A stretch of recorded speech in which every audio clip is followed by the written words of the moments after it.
Terima kasih Anda masih menyaksikan Hidup Sehat. Nah, sebelum melanjutkan fakta atau mitos yang tadi ya Mbak, kita kan menjawab pertanyaan dari Instagram nih yang udah ditanyain sama pemirsa TV One. Aku akan bacakan satu persatu. Yang pertama ada dari Piputiko. Selamat pagi, izin bertanya, adakah cara untuk mengetahui sifat asli pasangan dari sebelum menikah dan berapa lama waktu untuk mengenal pasangan agar siap untuk menuju ke jenjang pernikahan? Kemudian ada dari Safa Karimah, izin bertanya bagaimana emosi seperti marah atau kecewa dapat menghambat komunikasi yang baik dengan pasangan. Dan yang terakhir ada dari Yopano _ Assalamualaikum, izin bertanya apakah betul awal masalah itu karena dari kurangnya pemahaman dari sifat, tingkah laku dan kepribadian pasangan. Silakan dijawab Mbak Sani. Ini bagus banget semua pertanyaannya ya.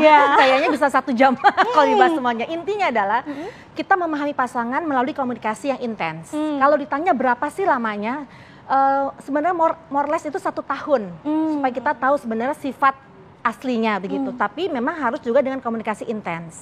Nah, kalau kita berkomunikasi 2 arah, kita juga penting yang namanya mengungkapkan hot button kita tuh apa.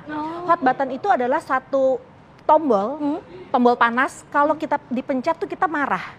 Nah, biasanya dalam berpacaran itu nggak kesebut, nggak terungkap, sehingga ketika pasangan menekan hot buttonnya, kita jadinya marah, ke-trigger, tapi karena pasangan kita nggak tahu gitu. Jadi makanya di konseling pranikah itu biasanya diungkap hot buttonnya apa. Dan lucunya bahkan setiap orang lupa atau nggak tahu apa sih hot buttonnya, tapi kalau dipencet kesakit ya gitu.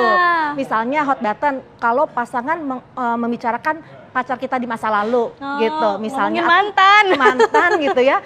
Jadi sehingga kita tuh menjadi ke-trigger. Nah, ini mestinya harus diinformasikan sebelum menikah.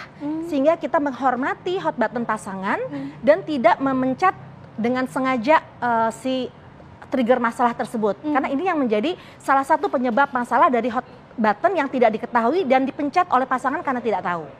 Tapi gimana caranya agar kita bisa terbuka dengan pasangan, Dok? Ya, terbuka itu penting banget karena ada hal-hal yang mestinya kita tahu apa yang kita inginkan. Karena pacaran itu kan sebenarnya membuat diri kita jadi tahu diri kita kan. Nah, kalau kita nggak tahu bagaimana pasangan memahami kita. Kayak tadi bahasa cinta. Kalau kamu bahasa cintanya apa tuh? Quality time. Quality time. Jadi harus diungkap ke pasangan. Aku sukanya quality time loh. Jadi seberapapun sibuk disiapkan waktu untuk berdua misalnya. Ada yang act of service seringnya dilayani kan gitu. Atau receiving gift, suka banget dikasih hadiah. Dikasih hadiah itu kayaknya perempuan-perempuan. Iya gitu ya. Dikasih tas.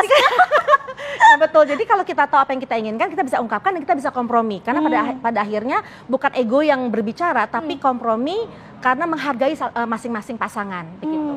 Oke, nah Dok, kalau soal mencari momentum untuk ngobrol berdua dengan pasangan mengenai hal-hal seperti ini itu gimana caranya? Nah, momentum itu penting banget karena gini, momentum itu kan dimana kita punya suasana hati yang lagi nyaman dan bertemu dengan pasangan kita, sehingga kita bisa mencurahkan rasa sayang, mencurahkan apapun yang kita pikirkan dengan pasangan supaya menguatkan. Nah, kalau momentumnya nggak pas tentunya akan berantakan. Makanya harus dicari dan ada ibarat kata appointment-nya gitu. Kapan nih mau ngomong, kapan nih mau ngedate misalnya, supaya kita mempersiapkan, mengkondisikan badan kita. Karena kalau badan kita lagi stres, pikiran kita juga lagi mumet, lagi nggak enak badan, diajak ngomong rasanya kayaknya semua pun jadi hambar. Makanan pun jadi nggak enak gitu kan. Tapi kalau kita lagi senang kayak tadi tuh, bahasa cinta itu kan menjadikan imun kita naik gitu kan.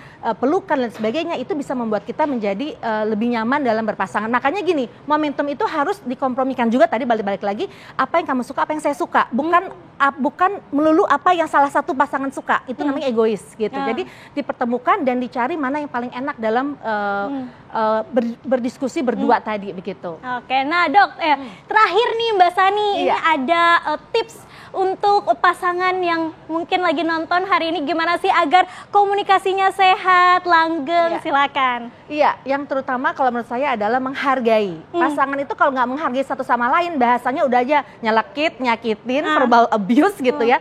Tapi kalau menghargai itu adalah kita saling at the same level, ya, kita menghargai pasangan masing-masing. Kemudian ada active listening, kita harus mendengar aktif, jangan pasangan ngomong kita main HP, nonton, kan itu menyakitkan. Bete. Betul.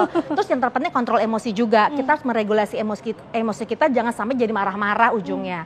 Dan yang terutama juga adalah mengurangi kalimat negatif, situasinya harus kondusif, rileks gitu ya, dan terutama terbuka. Jadi menurut aku ini adalah salah satu tips yang menjaga supaya komunikasi tetap sehat dan dipenuhi dengan rasa cinta tadi. Wah, luar biasa. Terima kasih Mbak Sani atas wejangannya. Ini bermanfaat untuk saya dan juga pemirsa Hidup Sehat yang hari ini menonton. Dan pemirsa, demikian Hidup Sehat untuk hari ini. Jangan lupa saksikan Hidup Sehat setiap hari Senin sampai Jumat pukul 8.30 waktu Indonesia Barat. Saya Sekar Wanda pamit undur diri. Terima kasih atas perhatian Anda. Sampai jumpa. Indonesia Hidup Sehat.